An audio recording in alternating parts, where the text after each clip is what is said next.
the stadium for the first time, what were kind of the main things you were trying to accomplish in doing so, and like what are the key things that when you get in the stadium and it's had a new change, what you're trying to get out of it?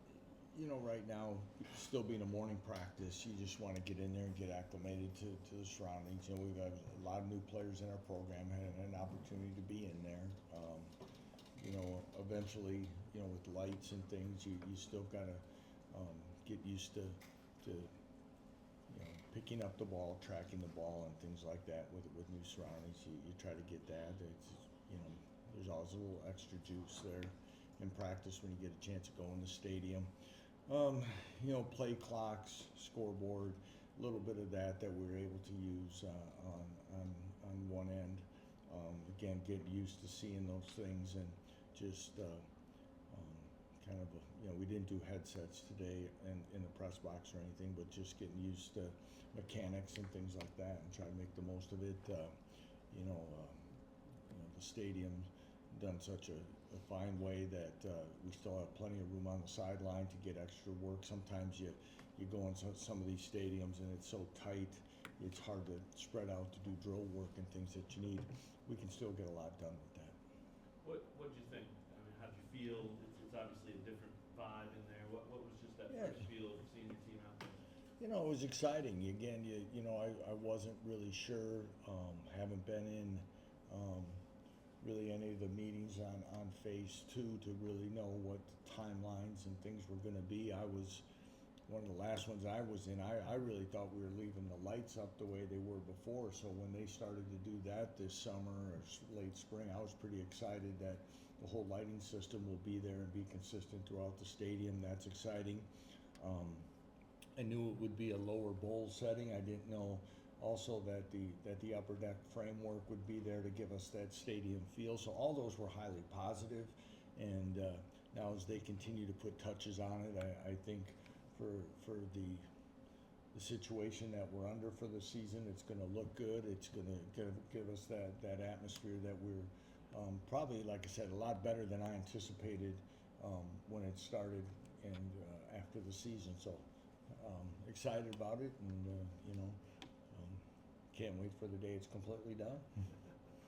That was your first practice in the stadium for fall camp. Do you know how many more times? I don't offhand, Jordan. I should have probably had that for you. I apologize. I know we'll do a night one in there. We'll have a couple more, and honestly, it's very fluid. That sometimes if we feel with the practice format that we can get more done, or if there's a reason to go in there, we'll probably sneak a few. But remind me, I'll make sure I have that answered next time I'm in here. We are going to get on some grass as well to try to get some grass practices as well, with the third game being on grass, and school not starting, and transportation and schedules. And it'd be good to get out, get over and get a grass or two practicing as well. Quick things first, I don't think we've talked much about the nickel position yet. How's that going, and who are some of the main people? You know, it's starting to shape up. You know, we just haven't been as healthy as we want there to really get it established. You know, guys are getting a little healthier. Jaden Harris was injured yesterday and did not practice today. You know, we expect to get him back next cycle, but you know, Kai Cummins-Coleman has been healthier and has done some good things. Trey Brown's the one that's probably been as consistent and been healthy and been out there, and for whatever we call them, true freshmen yet, whatever all that's going to be called. But for a guy who just enrolled in January, the moment's not too big for him. He handles things well. He takes coaching. He learns every day. He's in asking questions. It's extremely important to him. So really like that, you know, where he's at right now, and he's a guy that may have to play. Mason Ellis is a guy that can go there. You know, Mason's strung some practices together, and we go, but still kind of to be determined based on some things there, though.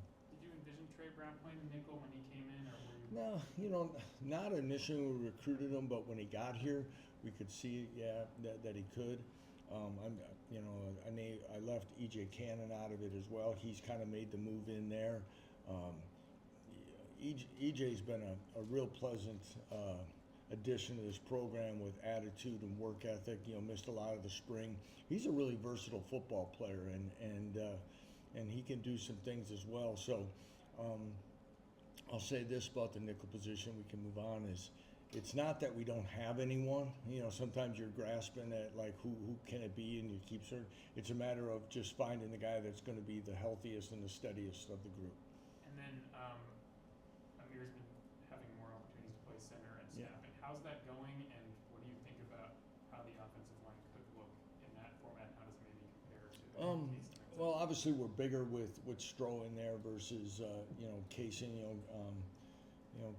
Kaysen practiced some today and was back, but Amir's getting some work, and that is definitely our responsibility is get the 5 best linemen out there, and if someone's not available in that 5, how do we get the next best 5 out there? And that's not a knock on Anderson Kopp as a second-year player in this program, because he's going to be a really good football player as well in his time.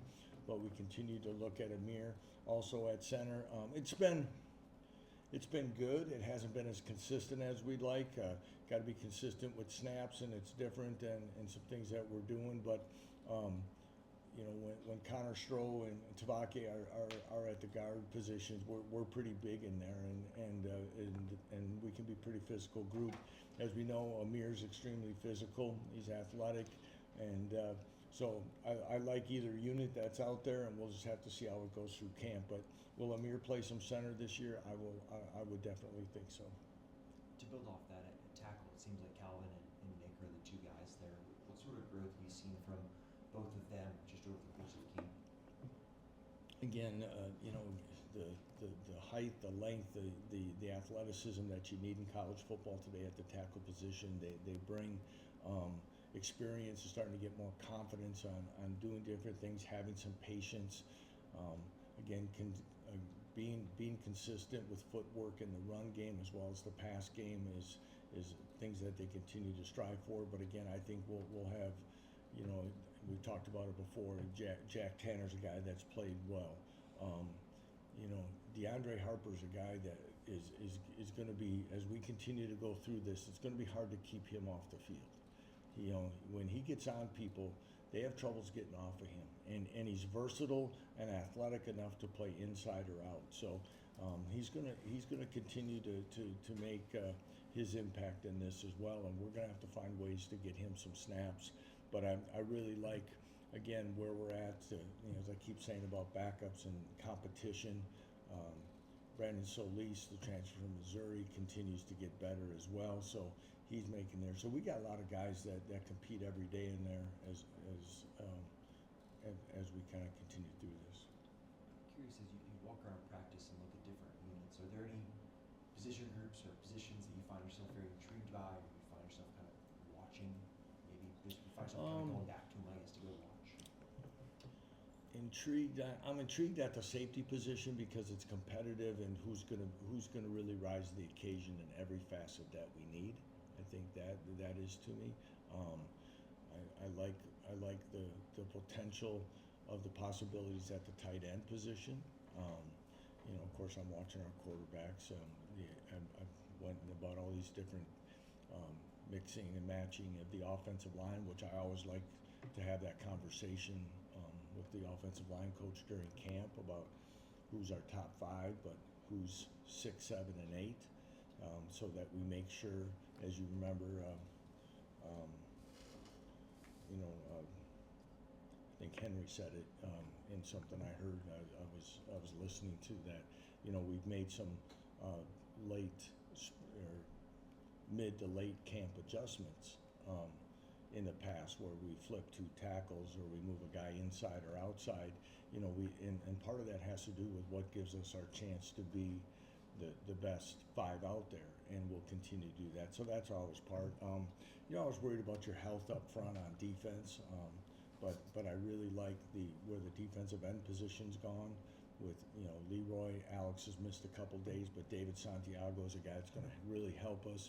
Dak Brinkley might be our best pass rusher, and then Garrett Martin's a young player who's got a bright future. So again, we're in a solid spot there. So again, I like watching kind of most of them as you go, but as I'm going, probably the one that I need to continue to watch and go through is, you know, where's it all going to shape up at corner besides Jalen Todd? Jalen's been very steady.